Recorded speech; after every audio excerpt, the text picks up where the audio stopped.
So thank you for the meditation, wonderful meditation. నిన్న మనం చెప్పుకుంటున్నది కొనసాగిద్దాము.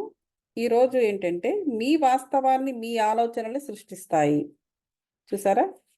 ఇప్పుడు మనకి ఏమి జరిగినా ఎవరో మనకి గ్రహాలు బాలేవు అందువల్ల జరుగుతోంది, లేదా అంటే దేవుడు ఇలా రాసి పెట్టాడు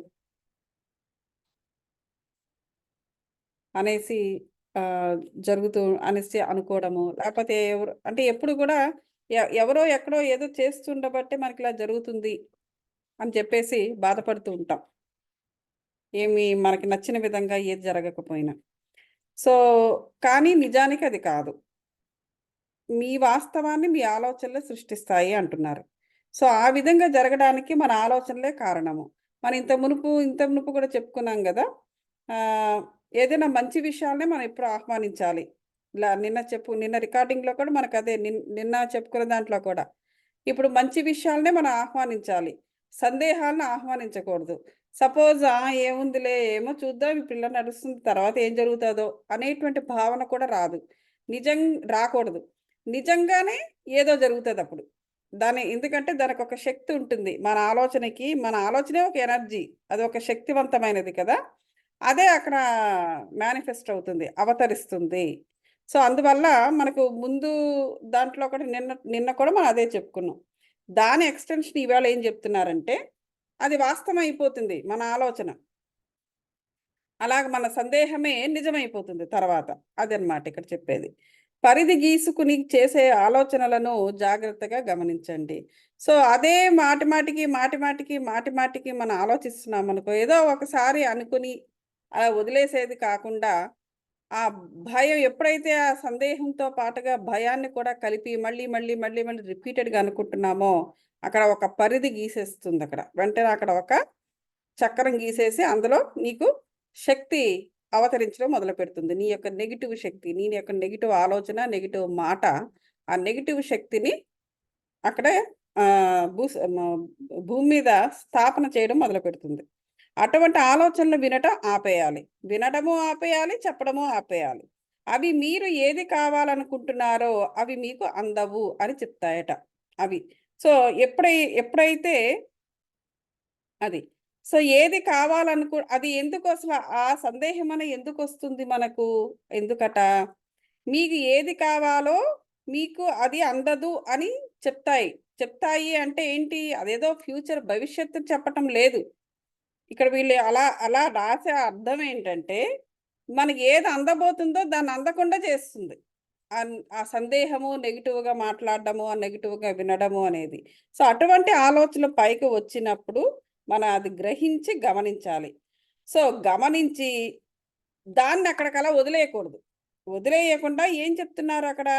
దాన్ని వెంటనే ఒక పాజిటివ్ ఆలోచనతో దానిపైన ఒక పాజిటివ్ ఆలోచన వెంటనే క్రియేట్ చేయమని చెబుతున్నారు. మనం ముందు దాంట్లో కూడా చెప్పుకున్నాం అదే విధంగా. ఎప్పుడైతే ఒక నెగిటివ్ ఆలోచన వచ్చిందో దానితో మనము ఒక పాజిటివ్ ఆలోచనని మనము అక్కడ క్రియేట్ చేసుకోవాలి. ఒక ఆమె తనకు రాబోయే ప్రాజెక్ట్ వర్క్ గురించి భయపడుతోంది. ఆ ప్రాజెక్ట్ ఎంతో కష్టంగా ఉంటుందని తన స్నేహితులకు చెబుతూ ఉండేది. ఆ ప్రాజెక్ట్ చాలా తేలికగా ఉంటుందని, చాలా బాగా వస్తుందని మానసికంగా ఒక చిత్రాన్ని ఏర్పరచుకోవాలని నిర్ణయించుకుంది.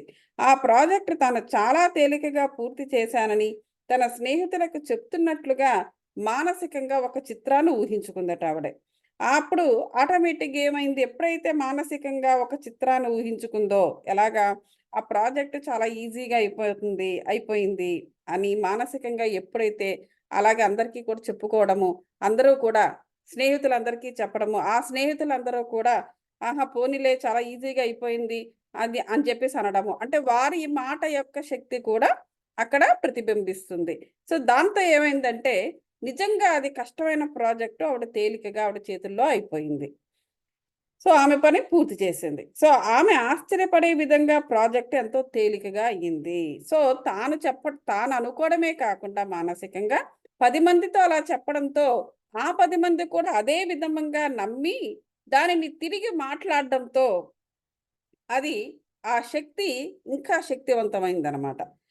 ప్రతీదీ కూడా చాలా బాగా జరిగిందని ఆమె తన స్నేహితులకు చెప్పేది. మీరు చేసే ఆలోచనలు గాని, లేక మాట్లాడేది గాని మీకు పోరాటంగా ఉందా? ఇక్కడ అడుగుతున్నారు. మీరు చేసే ఆలోచనలు గాని, మాట్లాడేది గాని మీకు పోరాటంగా ఉందా? ఒక్క క్షణం ఆలోచన ఆపేసేయండి. చాలా తేలికగా, చాలా బాగా మీరు ఆ పని చేస్తున్నారని ఊహించండి. ఇక్కడ చెప్తున్నారు. ఏ చిత్రాన్నైనా మీరే సృష్టించాలి. అందువలన చిత్రమే బెస్ట్ ఔట్‌కమ్ మీకు అవుతుంది అనేసి చెప్తున్నారు. మీరు సరియైన జీవితాన్ని కోరుకోండి. బాధలు, దుఃఖాలే జీవితంగా భావించుకుని యాక్సెప్ట్ చేయాల్సిన అవసరం లేదు. మీ జీవితంలో ఉన్న దుఃఖాలను, బాధలను, పోరాటాలను వెళ్ళిపోవడానికి అనుమతించండి. చూసారా? ఇప్పుడు చాలామంది అంటారు, బాధ వస్తేనే కదా సుఖం యొక్క విలువ తెలుస్తుంది అని. అంటే అది వేరే సందర్భంలో. కానీ ఆల్ ది టైమ్ చచ్చేంత వరకు బాధలు పడాలి, ఏడుస్తూనే ఉండాలి, జ్ఞానం వస్తూనే ఉండాలి అది కాదు. జ్ఞానాన్ని తెచ్చుకోవడానికి దాని స్పిరిచ్యువల్ విజ్డమ్‌ని తెచ్చుకోవడానికి ఎన్నో మార్గాలున్నాయి. ప్రతి ఒక్కటి మనమే అనుభవించి వాటిలో ఉన్న ప్రతి దుఃఖాన్ని మనము అనుభవించే మనం తెలుసుకోవాల్సిన అవసరం లేదు. మనం ఇంత మునుపు కూడా చెప్పుకున్నాం. కొన్ని కళల్లో కూడా చేసేయొచ్చు. కొన్ని కళల్లో కూడా కొన్ని కర్మలను వదిలించుకోవచ్చు. అంటే ఎన్నో మార్గాలనమాట. మరికొన్ని విని మనం ఎ ఎ ఎవరికో జరుగుతున్నది తెలుసుకొని దాని నుంచి విజ్డమ్ తీసుకోవచ్చు. మనమే అనుభవించక్కర్లా. మరికొన్ని విని, అనుభవించి, విని మనం దాని నుంచి జ్ఞానాన్ని తీసుకోవచ్చు. ఇలా రకరకాలుగా మనం ఎన్నో మార్గాలున్నాయి. సో, ప్రతీది అనుభవించాలి అనుకోకూడదు. ఆ జీవితంలో ఉన్న దుఃఖాల్ని, బాధల్ని, పోరాటాల్ని వెళ్ళిపోవడానికి మనం అనుమతించాలి. మీ పదజాలం నుండి ప్రయత్నిస్తాను అనే పదాన్ని తీసేయండి. ఇంకా ఎక్కువ పోరాటాన్ని ఆహ్వానించగలగాలి. నేను ఇది బాగా చేయడం కోసం ప్రయత్నిస్తాను అనే కన్నా, నేను ఇది బాగా చేశాను అని చెప్పండి అని చెప్తున్నారు. సో, ప్రతీదీ మీ మంచి కోసమే జరుగుతుంది. విశ్వం సరియైన దారిలోనే పనిచేస్తుంది. ప్రతి సంఘటన కూడా ఉన్నతంగా ఎదగటానికి ఒక అవకాశం. జరిగే ప్రతి సంఘటన కూడా మీరు బలంగా, తెలివిగా, ప్రేమైక జీవులుగా అవ్వడానికి ఒక అవకాశాన్ని కల్పిస్తుంది.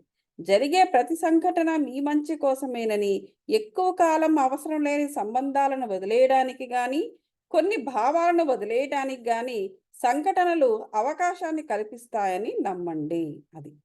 ఇప్పుడు మనకి రకరకాల కొత్త కొత్త అవకాశాలొస్తాయి. కానీ మనిషి మైండ్ ఎలా ఉంటుందంటే, కొత్త విషయాలు నేర్చుకోవడానికి ఇష్టపడదు. కారణం ఏంటంటే అదొక కంఫర్ట్. ఎప్పుడు కూడా మానవుడు కంఫర్ట్‌గా ఉంటాడు. కంఫర్ట్‌గా బతకాలి అనుకుంటాడు. అది ప్రాబ్లమ్. ఇప్పుడు కంఫర్ట్ అనే దాన్ని బయటకి ఆ కంఫర్ట్ జోన్‌లో నుంచి బయటకు వస్తేనే, ఆ అవకాశం ఎటువంటి అవకాశం వచ్చిందో కూడా మనకు అర్థమవుతుంది.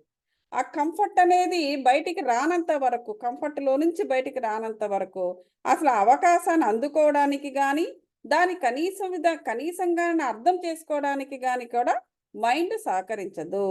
సో, ఎప్పుడు కూడా మన జీవితంలోకొచ్చే ప్రతి సంఘటన కూడా మనం ఉన్నతంగా ఎదగడానికే ఒక అవకాశం. మనం ఒక్కొక్కసారి ఉన్నతంగా ఎలా ఎదుగుతాము అంటే, అది కేవలము ఎలా ఎదుగుతామంటే ఒక్కొక్కసారి మనము చాలా మందితో కలిసి పనిచేస్తూ ఉంటాం. చాలా మందితో కలిసి పనిచేసినప్పుడు మనం ఎంత కరెక్ట్‌గా పనిచేసినా ప్రతివాడు అదే విధంగా మనం కరెక్ట్‌గా పనిచేస్తున్నామని అర్థం చేసుకోవాలని రూల్ లేదు. ఎందుకంటే వాళ్ళు కూడా మనలాగే రకరకాల కర్మలు, రకరకాల ఆలోచనలు, రకరకాల ఎనర్జీలతో బాధపడుతూనే ఉంటారు. సఫర్ అవుతూనే ఉంటారు. ఎవరు కూడా హాయిగా, ఆనందంగా ఉండరు. అట్‌లీస్ట్ మనం స్పిరిచ్యువల్ పాత్‌లో ఉన్నాము గాబట్టి, అట్‌లీస్ట్ ఇవన్నీ తెలుసుకుంటున్నాము గాబట్టి, మనమే ఆనందంగా ఉండడానికి అవకాశం ఉంది. అలా కాకుండా వేరే వాళ్ళని ఆలోచించండి. అసలు ఈ పాతలోనే లేని వాళ్ళు, అసలు ఇలాంటి పుస్తకం గురించి ఉంది అని కూడా తెలియని వాళ్ళు ఏ విధంగా ఆనందంగా ఉండగలరు? ఉండరు. ఉన్నట్టు నటిస్తారంతే ప్రతివారు కూడా. సో, కాబట్టి వారందరూ కూడా మనము చేస్తున్నది కరెక్ట్‌గానే ఉంది అని అర్థం చేసుకునే పరిస్థితిలో వాళ్ళు ఉన్నారో లేదో వారి 7 శరీరాలు. మీకెలాగ తెలుసు? మనము ఎంత కరెక్ట్‌గా పని చేస్తున్నామని, ఎంత కరెక్ట్‌గా మాట్లాడుతున్నా అవతల వాళ్ళు వారి యొక్క ఎనర్జీస్‌ని బట్టి నిన్ను మిస్‌అండర్‌స్టాండే చేసుకుంటారు. పైగా వారు స్పిరిచ్యువల్ పాత్‌లో లేరు. కాబట్టి కొన్ని సమయాల్లో ఏంటంటే మనము మనము నిలబడి మాట్లాడడం కూడా నేర్చుకోవాలి. అసలు మనం ఏం చేస్తున్నామో ఎదుటివాడికి చెప్పగలిగే పరిస్థితిలో మనల్ని మనం పెట్టుకోవాలి. ఇదిగో 1, 2, 3, 4 అంటే మనం ఇంత సిస్టమాటిక్‌గా ఉంటున్నాము. ఇందులో నీకేదైనా తప్పు కనబడిందా? లేదా ఏదైనా మిస్ అయిందా? ఒక్కొక్కసారి మనం డైరెక్ట్‌గా మనం మాట్లాడితేనే గాని ఆ బుర్రలోకి కూడా వెళ్ళవు వాళ్ళ బుర్రలోకి. ఎందుకంటే ఆల్ ది టైమ్ ప్రతి మనిషి కూడా వాళ్ళ బుర్రలో ఏం జరుగుతుందో అది వినడానికి ఇష్టపడతారే తప్ప, పక్కోడి గురించి ఇష్టపడరు. వాళ్ళ సంగతి ఏంటి తెలుసుకుందామని ఇష్టపడరు. కానీ, కానీ అధికారాన్ని దుర్వినియోగం చేసే అవకాశాలు మాత్రం ఉన్నాయి. అధికారం చేతిలో ఉంది గాబట్టి ఎవరో ఒకరిని అక్కడ స్కేప్‌గోట్ చేద్దాము. చేసేస్తే మన పని అక్కడ అయిపోతుంది. మనం ఏదో ఒక టార్గెట్‌గా ఏదో ఒక ఇదిలో ఎవరినో ఒకరిని రాంగ్ చూపించేద్దాము. ఎందుకు మన చేతిలో అధికారం ఉంది. సో, అక్కడికలా ఆ పని అయిపోతుంది. అనేటువంటి భావనలో కూడా కొంతమంది అది ఒక్కొక్కసారి నిస్సహాయ పరిస్థితిలో కూడా ఆ విధంగా చేయవచ్చు. లేదా కావాలని కూడా చేయవచ్చు. లేదా కావాలని చేయకపోయినా ఆ పరిస్థితులు అలాగే ఏర్పాటు చేస్తాయి. ఎందుకంటే వారు నెగెటివ్ ఎనర్జీస్‌తో ఎప్పుడూ ఉంటున్నప్పుడు వారికెప్పుడూ నెగెటివ్ పరిస్థితులే ఎదురవుతూ ఉంటాయి. మరి అటువంటప్పుడు వాళ్ళు పాజిటివ్‌గా ఎలా మాట్లాడతారు? వాళ్ళు ఎంత మనకన్నా అధికారులైనా, పెద్ద బాసులైనా కూడా వాడి నెగెటివ్ ఎనర్జీస్ వాడిని బాధిస్తూ ఉండేటప్పుడు మనకెలాగ ఉపకారం చేస్తాడు? ఎప్పుడూ కూడా కిందవాడు పైవాడిని కాస్త చూస్తూ ఉంటాడు. వాడెప్పుడైనా దయతలిచి తనకి ఏదైనా హెల్ప్ చేయడాని. నిజానికి అలా చూడకూడదు. ఎందుకంటే వాడి గోలంతో వాడు అనుభవిస్తూ ఉంటాడు. ఇంక నీకేం చేస్తాడు? నువ్వు ఎటుపక్క చూడాలి? నువ్వు ఊర్ధ్వముఖంగా నీ పూర్ణాత్మను చూడాలి. సో, ఆ పూర్ణాత్మ నీకు హెల్ప్ చేస్తాడు. వాడు కాకపోతే వాడి బాబులాంటి వాడిని తీసుకొచ్చి నీకు హెల్ప్ చేయిస్తాడు పూర్ణాత్మ. సో, ఇటు కాదు చూడాల్సింది అటు. కాబట్టి ఈ ప్రతి ఒక్కటి మన మంచి కోసమే అని అనుకోవాలి. ఏదైనా ఒక సిట్యుయేషన్ వచ్చింది అంటే, అరె! వీడేంటి నన్ను ఇలా ఒక మాట అడిగాడు అని బాధపడొద్దు. వాడు అడిగాడు అంటే నువ్వు చెప్పాల్సిన టైం వచ్చిందక్కడ. నువ్వేంటో నిన్ను నువ్వు నిరూపించుకునే టైం నీకక్కడొచ్చింది. నీకో మంచి అవకాశం వచ్చింది. నువ్వు ఒక్కొక్కసారి నువ్వు చెబితే గాని అవతలోడికి అర్థం కాదు. ఎందుకంటే వాడి నెగెటివ్ ఎనర్జీలతో వాడు బాధపడుతూ ఉంటాడు. పాజిటివ్, నెగెటివ్ లేతే 2 కాక మధ్యలో వాడి గోల వాడిది. నీకు అవకాశం వచ్చింది యూజ్ చేసుకో. ఆ విధంగా అప్పుడు నీకు ఎదిగే అవకాశం కూడా ఆ విధంగా కూడా వస్తూ ఉంటుంది. కాబట్టి ఇలా ప్రతి సంఘటనని మన మంచి కోసమే అనుకుని మనము వాడుకోవాలి దాన్ని. సో, ఎక్కువ కాలం అవసరం లేని సంబంధాలను వదిలేయమంటున్నారు చూడండి. ఎందుకంటే మనం కొంతమందితో కంఫర్ట్‌గా ఫీల్ అవుతాం. సో, ఆ కంఫర్ట్ ప్రతి జీవితాంతం ఉండాలని కోరుకుంటాం. నిజానికి ఉండదు. తల్లిదండ్రులే ఉండరు. కన్న తల్లిదండ్రులే జీవితాంతం ఉండరు. మన జీవితాంతం. ఎక్కడో దగ్గర వాళ్ళెళ్ళిపోతారు. అలాంటిది నిన్నగాక మొన్న అప్పుడప్పుడు పరిచయమైన పరిచయాలు ఎలా ఉంటాయి జీవితాంతం? నువ్వు ఏర్పరుచుకున్నావు కంఫర్ట్‌ని. కానీ వాళ్ళు నీకు కంఫర్ట్‌నివ్వలేదు. ఏదో నీకు నచ్చింది వాళ్ళతో. అందువల్ల నువ్వు కంఫర్ట్‌గా ఫీల్ అవుతున్నావు. అది ఎన్నాళ్ళుంటుందది. సో, కాబట్టి అలాంటివి అవసరం లేని సంబంధాలు ఏవైనా ఉంటే వదిలేయమంటున్నారు. కొన్ని భావాలను వదిలేయటానికి గాని, సంఘటనలు అవకాశాన్ని కల్పిస్తాయని నమ్మండి. అలాంటి కొన్ని భావనలు అంటే ఆ కంఫర్ట్ భావన. అబ్బా! వీళ్ళుంటే బావుంటుందబ్బా పార్టీలో. లేపోతే బోర్ కొడుతుంది పార్టీకెళ్ళడానికి. ఎందుకు బోర్ కొడుతుంది నీకు? మిగతా వాళ్ళు మనుషుల్లా కనిపించట్లేదా? ఆడ ఫలానా వాళ్ళుంటేనే నీకు అంటే ఏంటి నువ్వు వెళ్ళిన ప్రతిసారి కూడా వాళ్ళతో మాత్రమే నువ్వు టైం గడిపి వస్తున్నావు. అంటే మిగతా పార్టీలో మిగతా వాళ్ళందరి పరిస్థితి ఏంటి? వాళ్ళు నీకు అక్కర్లేదు. సో, అలాంటి పక్షపాత బుద్ధి, అటువంటి భావనలు మానేయాలి. అందరితోటి కలవాలి. అందరితోటి మాట్లాడాలి. ఇన్వాల్వ్‌మెంట్ అంటే బైండ్ అవ్వడం కాదు. నువ్వు ఇన్వాల్వ్ కావాలి. రెస్పాండ్ అవ్వాలి. కానీ వాళ్ళకి రియాక్ట్ అవ్వడము, వాళ్ళకి బైండ్ అవ్వడం చేయకూడదు. ఇక్కడ నువ్వేం చేస్తున్నావు? స్టాటిక్‌గా ఒకళ్ళతోనే ఉండిపోతున్నావు. వీళ్ళు లేకపోతే అసలు పార్టీయే బోర్ కొట్టేస్తదట. అదెలా? సో, పాపం వాళ్ళెంతో కష్టపడి ఆ హోస్ట్‌లు ఎన్నో రకాల గెస్ట్‌లని అలరించాలి అని చెప్పేసి, వాళ్ళేదైనా ఒక ఆర్కెస్ట్రా పెట్టించుండొచ్చు. లేకపోతే మంచి మెనూ పెట్టుండుండొచ్చు భోజనాలు. లేకపోతే చాలా మందిని పిలిచుండుండొచ్చు. నువ్వు సింపుల్‌గా నీకు నచ్చినోళ్ళు రాకపోతే ఇంక బోరేనా అది? సో, అటువంటి భావన తప్పు. సో, అటువంటి భావనలను వదిలేయటానికి కొన్ని సంఘటనలు వస్తాయి. ఎందుకు? నువ్వు కావాల్సిన వాళ్ళు ఆ పార్టీకి అప్పుడు రారు. ఒకవేళ వచ్చినా వాళ్ళకెవరో నీకన్నా ఎక్కువ క్లోజ్‌గా ఉన్న దోస్తులు కనబడిపోయి ఆ పార్టీలో నిన్ను ఇగ్నోర్ చేస్తారు. అప్పుడు యూ స్టార్ట్ ఫీలింగ్ బ్యాడ్. అరే! ఎప్పుడు కూడా ప్రతి పార్టీలో కలుస్తాము, కలిసుంటాము, కలిసి తింటాము. మా పిల్లలతో వాళ్ళ పిల్లలు ఆడతారు. ఇప్పుడేమో వాళ్ళెవరో కనపడంగానే ఇప్పుడేమో మమ్మల్ని పక్కన పెట్టేసిందామె. లేదా పక్కన పెట్టేసాడతను. ఇట్లా మాట్లాడుకుంటాం. సో, ఇటువంటి సంఘటనలు ఎందుకంటే, నీ బుద్ధిని మార్చడానికి. సో, కొన్ని భావాలను వదిలేయటానికి సంఘటనలు అవకాశాలు కల్పిస్తాయి. మంచి విషయాలను ఆహ్వానిస్తున్నారంటే, మీరు మీ అంతరాల్లో క్షేమంగా, ప్రేమగా ఉన్నారని, మీ పూర్ణాత్మ మీకోసం పనిచేస్తుందని అర్థము. అంతే. దీనికి ఇలాంటి సంఘటనలు వస్తున్నాయంటే అర్థం ఏంటి? మీ పూర్ణాత్మ మీ మీద పనిచేస్తుంది అని అర్థం. ఎందుకంటే నువ్వు ఎక్కడైతే స్టాటిక్‌గా అతుక్కుపోతున్నావో, అప్పుడు వెంటనే ఒక సంఘటన కల్పిస్తుంది మీ పూర్ణాత్మ. నిన్ను బయటికి లాక్కురావడానికి. అది. విశ్వం ఎప్పుడూ సరియైన విధంగానే ఉంటుందని, మనం చేసేది లేక మనకు సంభవించేది అంతా సరిగ్గానే ఉంటుందని మీకు మీరే చెప్పుకోండి. ఎప్పటికప్పుడు ఇది కూడా ఒక ఎఫర్మేషన్ లాగా మీరు చెప్పుకోవచ్చు, రాసుకోండి. విశ్వం ఎప్పుడూ సరైన విధంగానే ఉంటుంది. నేను చేసేది లేక నాకు సంభవించేది అంతా సరిగ్గానే ఉంది అని చెప్పుకోవాలట. చెప్పుకొని రాసుకోండి.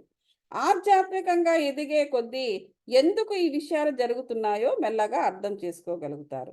జరిగే ప్రతి దాంట్లో పెర్ఫెక్షన్‌ని చూడగలుగుతారు. చూసారా? ఎప్పుడైతే జీవన విధానాన్ని ఈ పుస్తకంలో చెప్పిన విషయాల్లాగా మనం మార్చేసుకుంటామో, అప్పుడు పెర్ఫెక్షన్‌ని చూడగలుగుతాము అనేసి చెప్తున్నారు. ఇప్పుడున్న పరిస్థితి నుండి వెనక్కు వెళ్లి చూసుకున్నట్లయితే, మీరు తప్పుగా అనుకున్నవన్నీ ఎదుగుదలను, కొత్త ఆరంభాలను ఇచ్చినట్లుగా తెలుసుకుంటారు. అంతే గదా! ఇప్పుడు వాళ్ళు మాట్లాడడం మానేసారు, లేతే నేను పక్కన పడేసారు అనేసి పార్టీలో. సో, అప్పుడు నువ్వు ఆటోమేటిక్‌గా ఏమవుద్ది, ఒకటి 2 రోజులు బాధపడతావు. ఇలా చేశారు, అలా చేశారు. మేమప్పుడు అంత చూసుకున్నాం, ఇంత చూసుకున్నాం అని కాసేపు ఒక 2, 3 రోజులు వాళ్ళతోటి, వీళ్ళతోటి చెప్పుకోవడం జరుగుతుంది. ఆ తర్వాత ఏమవుతుంది, మెల్లగా ఆ స్నేహం పోతుంది. పోయి అంతకన్నా బ్రహ్మాండమైన పరిస్థితుల్లో స్నేహితులు ఆహ్, ఏర్పడొచ్చు. లేదా వాళ్ళతో వేస్ట్ చేసిన టైంలో maybe you join with something else. ఏదో మంచి స క ఏ సంగీతం క్లాస్‌లో జాయిన్ అవ్వచ్చు. లేపోతే వేరే క్లాస్‌లో జాయిన్ అవ్వచ్చు. లేదా ఇగో నాలాంటోళ్ళు ఇలాంటివి పెడితే వీటిలకి రావచ్చు. చూసారా? ఆ టైంని ఆ జనాలకి ఇచ్చిన టైంని, ఆ టైం ఊరకనే పోయింది. ఆ టైం ప్రాబబ్లీ ఇలాంటి వాటికి ఉపయోగించే అవకాశం ఉండుండొచ్చు. సో, అలా ఆ విధంగా పూర్ణాత్మ హెల్ప్ చేస్తూ ఉంటుందన్నమాట. సో, కాబట్టి కొత్త ఆరంభాలను తెలుసుకుంటారు. మీకు అర్థం కాకపోయినా ఇతరులు చేసేది ఏదో ఒక రకంగా మీ మంచి కోసమని నమ్మండి. సో, ఇప్పుడు ఆవిడ అలా ఎళ్ళిపోవడము, పట్టించుకోలేదు పార్టీలో. అది మంచే చేసిందామె. చేయడం వల్ల ఆ టైంని you are utilising to good thing. Something ఏదో నేర్చుకోవడానికో, ఏదో మెడిటేషన్ చేయడానికో, లేకపోతే ఎక్కడికో వెళ్లి ఆధ్యాత్మిక సేవ చేయడానికో, ఏమి లేకపోయినా ఊరకే ప్రకృతి విహారానికో, దేనికో యుటిలైజ్ చేసావు. అది ఇంపార్టెంట్. ఆవిడ ఒక విధంగా మంచి చేసింది. ఏం జరిగినా పట్టించుకోకండి. విశ్వం ఎల్లప్పుడూ సరైనదిగానే ఉంటుంది. జరిగే ప్రతి విషయం సరిగ్గానే జరుగుతుంది. మీరు ఆశపడినది ఏదైనా జరగకపోతే అంతకన్నా మంచిదేదో జరుగుతుందని తెలుసుకోండి. మీరు అనవసరమైన, అడగకూడని వాటిని చిత్రాలుగా సృష్టించమని పూర్ణాత్మను బలవంత పెట్టవద్దు. చూసారా? మీరు అనవసరమైన, అడగకూడని వాటిని చిత్రాలుగా సృష్టించమని పూర్ణాత్మను బలవంత పెట్టొద్దట. హయ్యర్ విజ్డమ్ ఎల్లప్పుడూ పనిచేస్తుందని తెలుసుకోండి. మీరు అనుమతించినంత మంచిని మీ పూర్ణాత్మ మీకు అందిస్తుంది. చూసారా? ఒక్కోసారి కోరుకుంటూ ఉంటారు. రకరకాల మొక్కులు మొక్కుతూ ఉంటారు. ఆ మొక్కులు ఓకే. విగ్రహారాధన అనేది హిందువులకు ఉంది గాబట్టి, విగ్రహం ముందు మొక్కడం జరుగుతుంది. బట్ ఇన్ రియాలిటీ నువ్వు నీ యొక్క ఆలోచన, నీ ఎనర్జీని పెడుతున్నావు. అది జరగాలని. సో, ఆటోమేటిక్‌గా లా ఆఫ్ అట్రాక్షన్ ప్రకారము ఆ విగ్రహం ఏం చేయదు గానీ, ఆ పైనుంచి ఈ ఈ విశ్వం మాత్రము దాన్ని పికప్ చేసి నీకిచ్చేస్తుంది. అది పూర్ణాత్మ యొక్క ప్లాన్‌కి ఎగనెస్ట్‌గా ఉందనుకో, ఇంకా ఇంక దానికి సంబంధించిన ప్రతి చెత్త నీ జీవితంలో జరిగిపోతుంది. ఏమో దేవుడు ఇలా చేసాడు, అలా చేసాడు అనుకోవడానికి లేదక్కడ. కాబట్టి బలవంత పెట్టొద్దు అంటున్నారు. బలవంతంగా లేనిపోని కోరికలు కోరవద్దు అనేసి. సో, హయ్యర్ విజ్డమ్ ఎల్లప్పుడూ పనిచేస్తుంది. మీరు తీసుకునే అన్ని చర్యలకు అంతర మార్గదర్శకత్వాన్ని తీసుకోండి. సో, ఇది జరగాలి. అంతర మార్గదర్శకత్వాన్ని తీసుకోవాలంటే లోపల కనెక్ట్ అయ్యి ఉండాలి. అంటే సోల్ స్పిరిచ్యువల్ అవుతూ ఉండాలి. మెల్లమెల్లగా సోల్‌ని బయట నుంచి లోనికి ఎప్పుడు చూసినా బయటే పెట్టి ప్రపంచానికి సంబంధించి ప్రాపంచకానికి అనుగుణంగా ఉన్న సోల్‌ని ఇప్పుడు స్పిరిచ్యువల్‌గా తయారు చేయాలంటే కొంచెం కష్టపడాలి. అలా స్పిరిచ్యువల్‌గా తయారు చేస్తూ ఉంటే ఆటోమేటిక్‌గా ఈ యంతర మార్గదర్శకత్వాన్ని తీసుకోవడం అనే దానికి అప్పుడు అలవాటు పడతాం. మీ అవసరాన్ని బుద్ధికి అప్పగించి ప్రతి నిమిషము స్వాధీనంలో ఉండండి. సో, మన అవసరాన్ని బుద్ధికి అప్పగించాలి. బుద్ధి అనేదేంటి? మన మరీ వెరీ ఫస్ట్ పేజెస్‌లోనే మనం చెప్పుకున్నాం. పూర్ణాత్మ అనేది ఎక్కడ ఉంటుంది? పూర్ణాత్మ వేర్ ఇట్ ఈస్ లొకేటెడ్ మన బుద్ధిని ఆశ్రయించుకొని ఉంటుంది. మన బుద్ధే పూర్ణాత్మ. అందుకే సైక్ అని పేరు పెట్టారు. సైకాలజీ. సైక్. పూర్ణాత్మని ఇంగ్లీష్‌లో సైక్ అంటారు. సో, సైకాలజీ అక్కడ, అక్కడ ఉంటుంది. సో, కాబట్టి మన అవసరాన్ని బుద్ధికి అప్పగించాలి. అంటే పూర్ణాత్మకు అప్పగించాలి. దాని స్వాధీనంలో మనం ఉండాలి. మీ బుద్ధి ప్రతిదానిని ఒక మార్గంలోకి తిప్పే విధంగా ఏర్పాటు చేస్తుంది. అప్పుడు తానే చూసుకుంటుంది పూర్ణాత్మ. కొన్నిటిని సడెన్‌గా మర్చిపోతాం. మర్చిపోయి దాన్ని వదిలేసేయండి. మళ్ళీ దాన్ని కూర్చొని అలా బిట్స్ అండ్ పీసెస్ ఆలోచించుకొని లాక్కుని, పీక్కొని తీసుకురావద్దు. ఎందుకంటే పూర్ణాత్మ మీ మీద వర్కౌట్ చేసి దాన్ని తీసేసింది. తీసేసిన దాన్ని బలవంతంగా పూర్ణాత్మని గిచ్చి ఆ బుద్ధిని గిచ్చి లాగొద్దనమాట అవన్నీ. సో, బుద్ధి ఎప్పుడు ఓడకు కెప్టెన్‌గా ఉండాలని కోరుకుంటుంది. బుద్ధి ఎప్పుడు ఏంటంటే ఒక ఓడకి కెప్టెన్. అంటే you are the captain. So, బుద్ధి లక్ష్యాలను బాగా జత చేస్తుంది. సో, ఈ బుద్ధి అనేది ఏం చేస్తుందంటే గోల్స్‌ని ప్రిపేర్ చేస్తుంది. క్రియేట్ చేస్తుంది. బుద్ధి అంటే పూర్ణాత్మ. మీకు అవసరమైన ప్రతిదానిని సరియైన కాలంలో, సరైన దారిలో అందిస్తుందని నమ్మండి. మీ పూర్ణాత్మే మీకు అసలైన కెప్టెన్ అని, అది ఎల్లప్పుడూ సరియైన పరిస్థితుల్లోనే ఉంచుతుందని భావించండి. అది.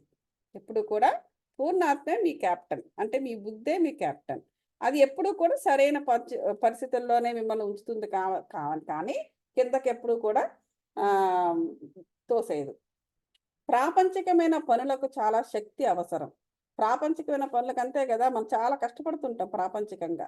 బ ఇంత అన్నం తినడానికో, 5 నిమిషాల తిండి కోసం ఎంత కష్టపడాల్సి ఉంటుంది. ప్రతి చిన్న విషయాన్ని చేయాలనే కష్టాన్ని వదిలేయాలి అది. ప్రతి చిన్న విషయాన్ని చెయ్యాలనే కష్టాన్ని వదిలేయమంటున్నాడు. ప్రతి చిన్నది అంత ప్రతీది అవసరం లేదు. ఇప్పుడేంటంటే ఈ భూమి మీద మనకు కొంచెం లిమిట్‌గానే ఉండాలి. ఎందుకంటే ప్రతీది కూడా ఈ కర్మ అనే అకౌంట్‌లో పడిపోతూ ఉంటుంది. మనకెంత అవసరమైతే తప్ప చేయకూడదు. ప్రతి చిన్న విషయాన్ని ఎందుకంటే ప్రతి చిన్న విషయం కూడా ప్రాపంచికంగా చాలా కష్టతరంగా ఉంటుంది. ఇప్పుడు ఎవరైనా ఇంటికి వెళ్లి బోర్ కొడుతుంది. ఎవరైనా ఇంటికెళ్దామంటే అలా ఎళ్ళిపోగలమా? వారికి కాల్ చేయాలి, అడగాలి. అరే! మనలాంటి మనుషులే కదా! లేదా మనలాంటి ఆత్మలే కదా! మనలాంటి దేహాత్మలే కదా! అని ఏవండీ బాగున్నారా అనుకుంటే ఎళ్ళిపోతామా? ఎళ్ళిపోలేము. మళ్ళీ దానికొక ఫార్మాట్ ఉంటుంది. ప్రతీదీ ఒక కష్టపడే చేయాలి. కాబట్టి ప్రతి చిన్న విషయాన్ని చేసేయాలని ఊరికే ఇది చెయ్యొద్దు అంటున్నాడు. మీరు గట్టిగా అంటిపెట్టుకోవాల్సిన అవసరమేమీ లేదు అది. ప్రతిదానికి కూడా అలా గట్టిగా బైండ్ అయిపోవాల్సిన అవసరం లేదు అంటున్నారు. ప్రతి నిమిషము, ప్రతి విషయము కూడా ఏమీ తప్పుగా జరగటం లేదని గమనించండి. సో, ఎప్పుడు శ్రద్ధగా ఉండి లోపల నుండి వచ్చే మెసేజెస్‌ని గ్రహిస్తూ అనంత ప్రవాహంలో నిలబడండి అది. ఇప్పుడెప్పుడు ఏంటంటే మన కళ్ళు చాలా లిమిటెడ్‌గా చూస్తుంది. ఏంటే మహా అయితే మన వీధిలో వాళ్ళు మన చుట్టుపక్కల ఏ సీవీఎస్, రైట్ ఎయిడ్ ఇవి లేకపోతే ఏదో మన కార్‌లో అక్కడికెళ్తే అది. ఇంతే. కానీ మన కళ్ళు చూసేది కాదు. కానీ మన జీవితము ఒక అనంత ప్రవాహంలో ఉంటుంది. అనంత వాహం, అనంత వాహిని. సో, దానిని మనం గమనించాలి.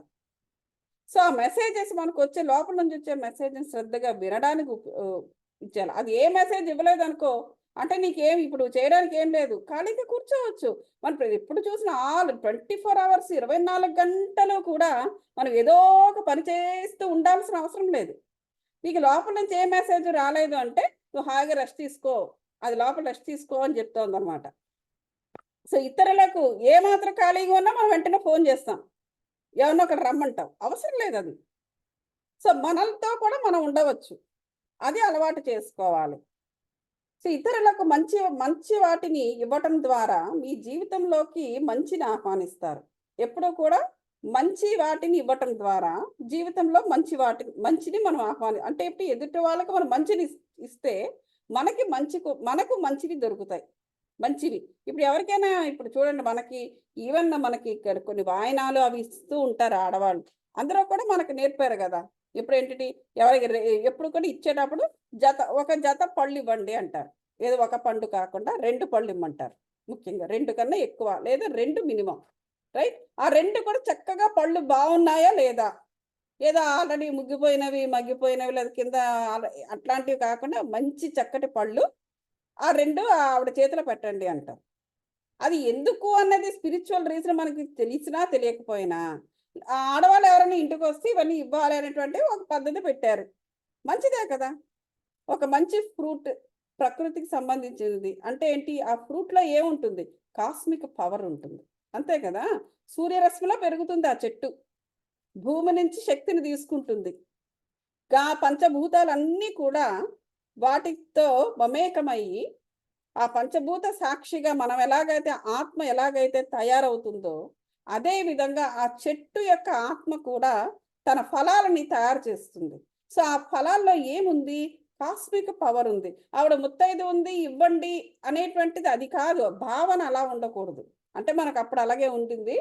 ఇప్పుడు భావన ఏంటంటే, యూ ఆర్ గివింగ్ కాస్మిక్ శక్తి ఆమెకి ఎనర్జీ. సో, ఆటోమేటిక్‌గా ఏమవుతుందంటే, ఒక ఆత్మకు నువ్వు కాస్మిక్ ఎనర్జీ పండు రూపంలో ఇస్తున్నావు. నీకు కూడా కాస్మిక్ ఎనర్జీ ఏదో ఒక రూపంలో నిన్నొచ్చి చేరుతుంది. సో, అదే విధంగా మంచివి చేస్తే మనకి మంచి దొరుకుతుంది. అలాగే ఇక్కడ ఏం చెప్తున్నారు, ఇతరులకు మీరు ఏమిస్తారో అది మీకు ఎన్నో రెట్లు పెరిగి అందుతుంది. చూసారా? మనం ఏమిస్తామో ఎన్నో రెట్లు పెరిగి అందుతుంది. మీరు ఎక్కడికి వెళ్ళినా చిరునవ్వును, ప్రేమను, మంచి శక్తిని పంచండి. ఏది మీరు పొందారో దానిని ఇవ్వండి. మనము ఏది పొందామో దానిని ఎదుటివారికి ఇవ్వాలి. మళ్ళీ అది 10 రెట్లవుతుంది. ఇక్కడ జీసస్ కూడా అంటారు, "నీకు ఏది కావాలో అది ముందుగా ఎదుటివారికివ్వు" అనేసి. నీకు ప్రేమ కావాలి అంటే నీ వ్యవస్థనంతా నువ్వు ప్రేమించు. ఒక వ్యవస్థని ప్రేమిస్తే నీకు 2 వ్యవస్థల యొక్క ప్రేమ నీకు దక్కుతుంది. అంటే మళ్ళీ అందులో స్వార్థం ఉంది. నాకు రావాలి కాబట్టి వాడికి చేస్తున్నానని స్వార్థం పెట్టకూడదు మళ్ళీని. జస్ట్ ఎప్పుడూ కూడా నిస్వార్థంగా ఉండాలి. నిస్వార్థంగా ఉండడము అంటే ఏంటంటే, ఎదుటివాడికి నీకు కావాల్సింది ప్రతీదీ ఎదుటివాడికి ముందు చేయడమే నిస్వార్థం. అంటే వాడికి ఆల్రెడీ చేసావు నువ్వు. ఇంక వెయిటింగ్‌లో ఉన్నావు నువ్వు. ఆటోమేటిక్‌గా నీకు ఎక్కడో దగ్గర నుంచి ఏదో ఒక విధంగా నేచర్ నీకు లభ్యం చేస్తుంది. ఇగో అదే చెప్తున్నారిక్కడ. మీరు ప్రేమను అందిస్తే అంతకన్నా ఎక్కువ ప్రేమ మీకు లభిస్తుంది. ఇది. మీరు ఎక్కువ గౌరవాన్ని, భరోసాని పొందాలంటే దాన్ని ఇతరులకి ఇవ్వండి. మనము ఎదుటివారిని గౌరవిస్తూ, అభిమానిస్తూ ఉంటే, ఆ భరోసా ఇస్తూ ఉంటే అది మనము పొందుతూ ఉంటాం. మళ్ళీ ఇవి తిరిగి మీరు పొందటాన్ని గమనిస్తారు. సో, ఇతరులు మీకు ఇవ్వటాన్ని అయితే మళ్ళీ ఇక్కడ కూడా ఇంకోటుంది. సో, మనము ఇవ్వడం ఒకటే కాదు. ఇచ్చి ఎదుటి వారి నుండి వారు ఏదో ఒక రూపంలో ఇస్తుండేటప్పుడు దాన్ని పుచ్చుకోవడం కూడా మనము యాక్సెప్ట్ చేసుకోవాలి. కొంతమందికి ఒకటి ఉంటుంది, రెండోది ఉండదు. ఆ రెండో దానిని ప్రాక్టీస్ చేయడానికే ఈ భూమి మీదకి మనం వస్తాం. ఎప్పుడూ కూడా ఇవ్వడమే. ఇప్పుడు చూడండి, ఆత్మస్థాయి హయ్యర్‌గా ఉన్నవారికి వాళ్ళెప్పుడూ కూడా ఇవి ఇస్తూ ఉంటారు. దానాలు చేస్తూ ఉంటారు. ఏదో ఒక స్థాయిలో భౌతిక స్థాయిలో దానాలు చేస్తారు. ఆత్మస్థాయి ఎప్పుడు ఇవ్వడమే వాళ్ళకి తెలుస్తుంది. పుచ్చుకోవడం తెలీదు. అందువల్ల వాళ్ళ లైఫ్ ఎప్పుడు అన్‌బాలెన్స్‌గా ఉంటుంది. వీళ్ళు ఇంత తెలివిగా ఉన్నాడు కదా! ఇంత ఇది కదా! అన్ని గొప్ప మాటలు చెప్తారు. ఏంటి వీళ్ళు ఇలా పాపం ఏం లేకుండా బాధపడుతూ ఉంటారు. కారణం ఏంటంటే వాడికి ఒకటే ఉంది. అన్‌బాలెన్స్‌డ్‌గా ఉన్నాడు వాడు. సో, ఆ రెండవది కూడా నేర్చుకోవడానికి భూమి మీదకొచ్చాడు. అలాగే మరికొంతమంది ఉంటారు ఎప్పుడు తీసుకోవడమే. వాళ్ళకి ఎప్పుడు ఏది ఇవ్వరు. అంటే వాళ్ళు అదర్ సైడ్ ఉన్నారు వాళ్ళు. వాళ్ళు ఏం నేర్చుకోవాలంటే బ్యాలెన్స్‌గా ఉండడానికి ఇవ్వడం నేర్చుకోవాలి వాళ్ళు. సారీ పుచ్చుకోవడం ఇవ్వడం నేర్చుకోవాలి వాళ్ళు. అప్పుడు ఏం జరుగుతుందంటే మరి అలాంటి వాళ్ళే బాగుంటారు కదా! అంటే బాగుండరు.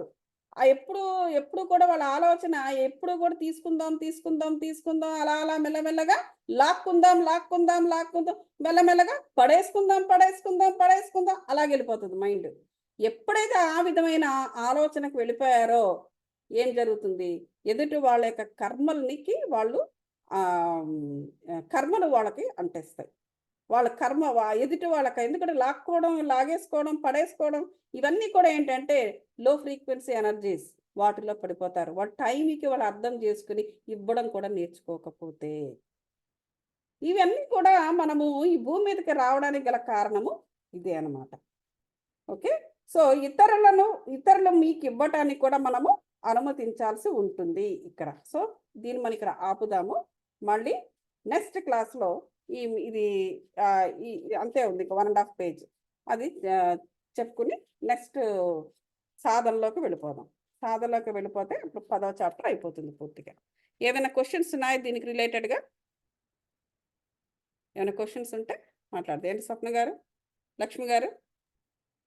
క్వెషన్స్ ఏం లేవండి. కానీ చాలా అనిపిచ్చింది. నిజాలు, అన్ని నిజాలు, అన్నీ కరెక్ట్ నిజాలే. విషయాలు. నిజమే. కాపోతే ఏంటంటే యాహ్! మనము సరిగ్గా ప్రాక్టీస్ చేయట్లా. అలా సరిగ్గా ప్రాక్టీస్ చేస్తే చాలామంది అంటారు కదా! ఎవ్వరు కూడా పర్ఫెక్ట్ కాదు. ఎందుకు పర్ఫెక్ట్ యాహ్! కాము? మనం ఏం చేసినా అంత పర్ఫెక్ట్‌గా మనం చెయ్యము. అదే జీవితము అంటారు. ఎందుకు పర్ఫెక్ట్‌గా చేయకూడదు? అలా ఆలోచించరు. పర్ఫెక్ట్‌గా చేయాలంటే ఇదిగో ఈ విధంగా ఉండాలనమాట. అన్నీ బ్యాలెన్స్‌గా చూసుకుంటూ ఉండాలి. ఒక ఇవ్వడమే కాదు, పుచ్చుకోవడం కూడా బ్యాలెన్స్‌గా చూసుకోవాలి. ఒక్క పుచ్చుకోవడమే కాదు, ఇవ్వడం కూడా నేర్చుకోవాలి. ఇది తెలిసినవాడు అది నేర్చుకోవాలి, అది తెలిసినవాడు ఇది నేర్చుకోవాలి. లేకపోతే 2 అన్‌బ్యాలెన్స్ అయిపోతుంది. సో, ఇట్లాంటివన్నీ కూడా చూసుకుంటూ చెందితే ఆటోమేటిక్‌గా ఎందుకు బాగానే పర్ఫెక్ట్‌గానే ఉంటాము. పర్ఫెక్ట్‌గానే బ్రతుకుతాం. No doubt. Yeah! Okay true మరి. అండి. యాహ్! లక్ష్మి గారు ఏమీ లేదా? సుశీల గారు? ఏమి లేకపోతే దాన్ని మనం ఇక్కడ చాలిద్దాం. Thank you so much. మళ్ళీ రేపు బుధవారం నుంచి శుక్రవారం వరకు మీరు అదర్ లింక్ మీద మీ ఆహ్, మీరు కనెక్ట్ అవ్వండి. నేను తప్పకుండా నేను ఎనీవే అప్డేట్ చేస్తాను link. Thank you so much. And మీరందరూ కూడా చేస్తున్నారనుకుంటున్నాను నేను 21 డే ఛాలెంజ్. నేను కూడా చేశాను ఇవాళ. Yeah! Keep going. Okay. Thank you.